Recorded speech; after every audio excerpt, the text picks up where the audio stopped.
কোথায় যাচ্ছ? খাবি না কিছু? জেঠিমণি, আমি তো বললাম যে আমি খেয়েছি। দেখো মহারাজ, আমি কিছু বুঝতে পারছি না কি হচ্ছে বা কি হতে যাচ্ছে।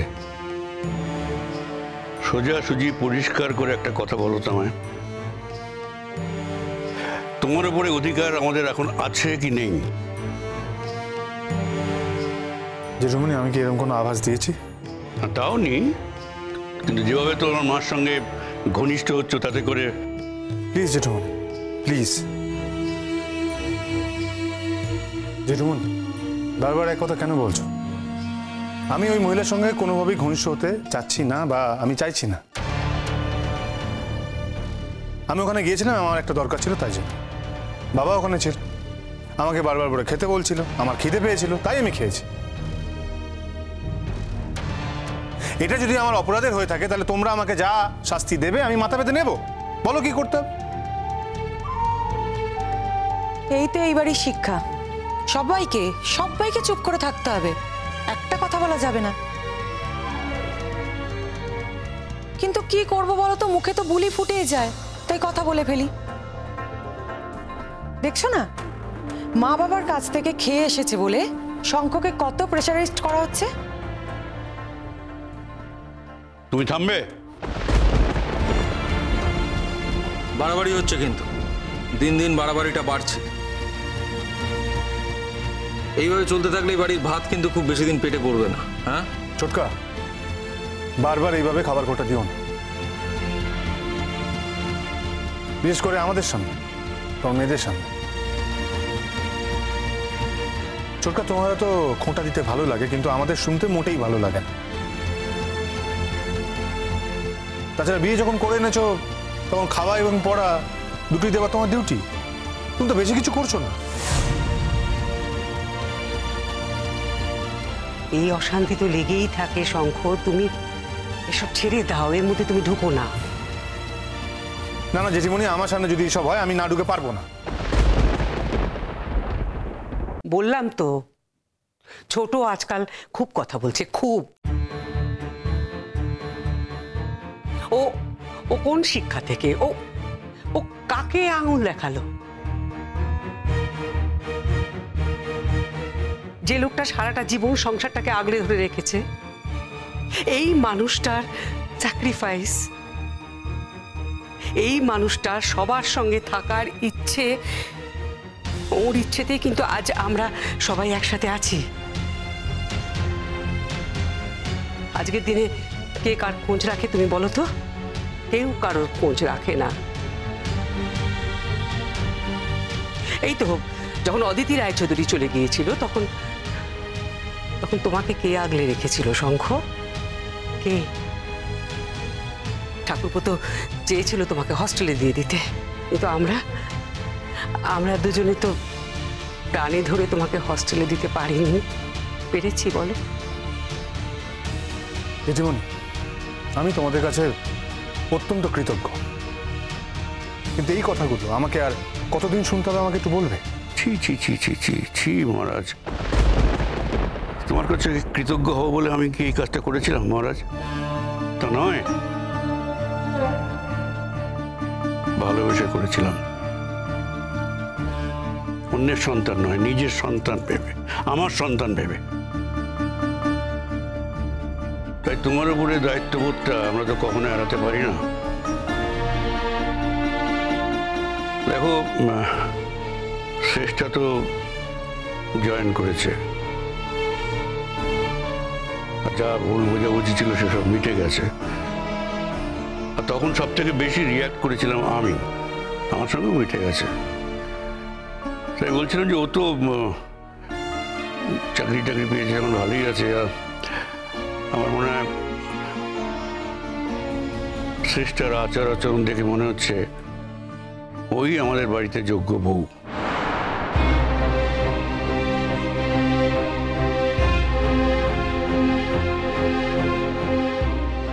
শাশ্বতী মিথ্যেবাদী? শাশ্বতী মিথ্যেবাদী কেন হতে যাবে? ও কোনোদিনও মিথ্যে কথা বলে না। তার মানে তুমি মিথ্যে কথা বলছো?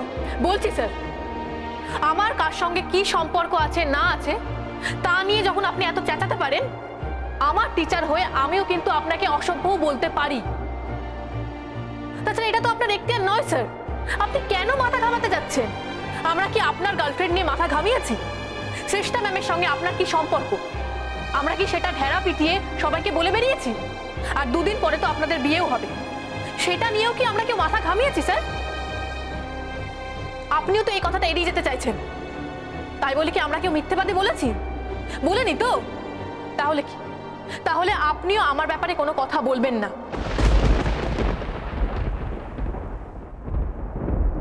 শঙ্খ, শঙ্খ বলছি, যা হবার হয়ে গেছে। আর ওই মেয়েটাকে কষ্ট দিও না। ওর মুখখানা দেখলে বড্ড মায়া লাগে, কিরকম যেন সব সময় করুণ হয়ে থাকে মুখখানা। দেখো, ও তো ফিরেই এসেছে, আমাদের কলেজেই পড়াচ্ছে, আর কখনো কোথাও যাবে না। ও কিন্তু এখন খুব আশা করে আছে তুমি একটা পজিটিভ কিছু বলবে। আর কত কষ্ট দিবি মেয়েটাকে? অনেক কষ্ট পেয়েছে মেয়েটা, এবার ওকে মাফ করে দে।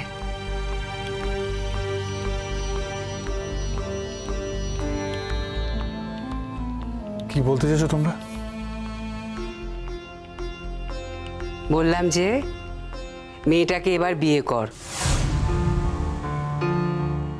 আর দেরি করিস না। বিয়ের দিন ঠিক করি আমরা। যা ভালো বোঝো করো।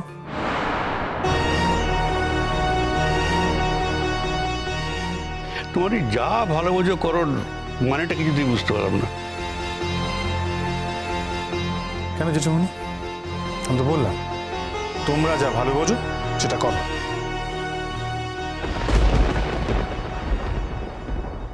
এই তো লক্ষ্মী ছেলে, খুব ভালো সিদ্ধান্ত নিয়েছিস। দেখবি জীবনে খুব সুখী হবি। একটা শিক্ষিত মেয়ে আমাদের কলেজে পড়াচ্ছে, তার আচার আচরণ কথাবার্তা সবকিছু আলাদা। লক্ষ্মী বাবা আমার। তাহলে আমরা কিন্তু এগোচ্ছি।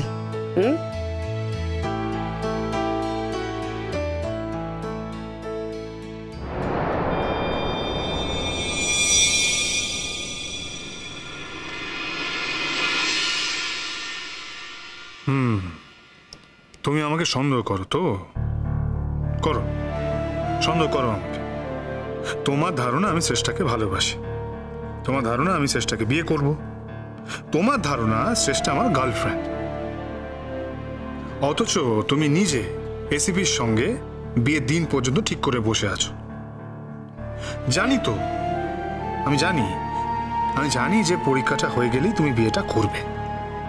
শোনো মোহর, তোমার কাছে তো আমি হারবো না। তোমার বিয়ের আগেই আমি তোমার কথা সত্যি প্রমাণ করে শ্রেষ্ঠাকে বিয়ে করব। তাই তো চেয়েছো তুমি, তোমার থেকে যোজন যোজন দূরে পাঠাতে চেয়েছো তুমি। ঠিক আছে, তবে তাই হোক, তাই হোক, তাই হোক।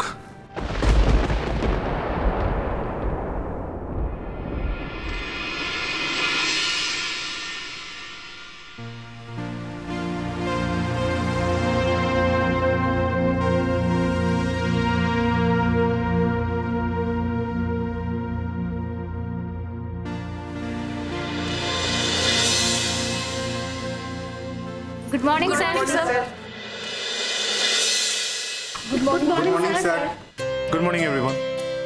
না না, পরীক্ষা হলে কেউ ভিজিট করতে হলে উঠে দাঁড়ানোর কোনো প্রয়োজন নেই। তোমরা তোমাদের কোয়েশ্চেন পেপারে কনসেন্ট্রেট করো। Sit down. Sit down everybody. Sit down. Question কেমন হয়েছে তোমাদের?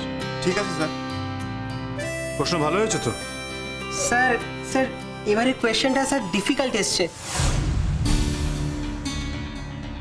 মানে পার্ট 1 আর পার্ট 3 এক্সামটা ভালো হয়েছে স্যার, কিন্তু এই এক্সামটা একটু স্যার ভালো হচ্ছে না। স্যার সিলেবাসের বাইরে থেকেই কোশ্চেন এসছে মনে হচ্ছে। হ্যাঁ, সারা বছর না পড়লে ওরকম তো মনে হবেই। তোমরা একটা কাজ কর, তোমরা কোয়েশ্চেন পেপারটা ভালো করে দেখো, যেটা আগে মনে হচ্ছে পারবে সেটা কনসেন্ট্রেট কর।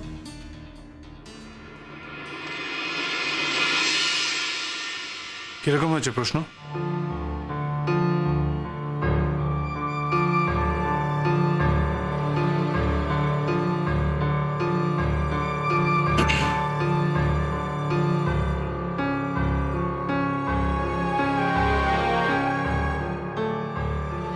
কাল আপনি যা বলার নিজের মুখে পরিষ্কার বলে দিয়েছেন স্যার। আমি সত্যি খুব খুশি হয়েছি আপনার এই সত্যবাদীটাই। আজ থেকে আপনি শুধু আমার স্যার, আর আমি শুধুমাত্র একটা স্টুডেন্ট। টিচার স্টুডেন্টের বাইরে আপনার সঙ্গে আর আমার কোনো সম্পর্ক রইল না স্যার। সম্পর্ক কি আগেও ছিল? হয়তো ছিল, না বলা সম্পর্ক। আপনি হয়তো সেই সম্পর্কটা তৈরি করতে সাহায্য করেছিলেন, আপনি হয়তো সেই সম্পর্কটাকে অ্যালাউ করেছিলেন। তবে কাল রাত থেকে আমি সম্পূর্ণভাবে নিজেকে গুটিয়ে নিয়েছি স্যার। কাল রাত আমার যতই কষ্টে কাটুক, আজ সকাল থেকে আমি দৃঢ় প্রতিজ্ঞ। আজ থেকে আপনার সঙ্গে আমার শিক্ষক ছাড়া আর কোনো সম্পর্ক নেই।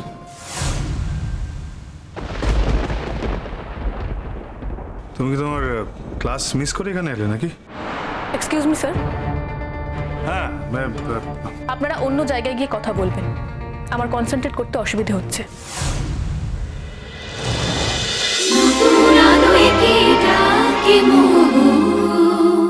স্টার জলসার প্রিয় শো দেখার জন্য সাবস্ক্রাইব করুন আমাদের ইউটিউব চ্যানেলে এবং আপডেটেড থাকার জন্য প্রেস করুন বেল আইকন।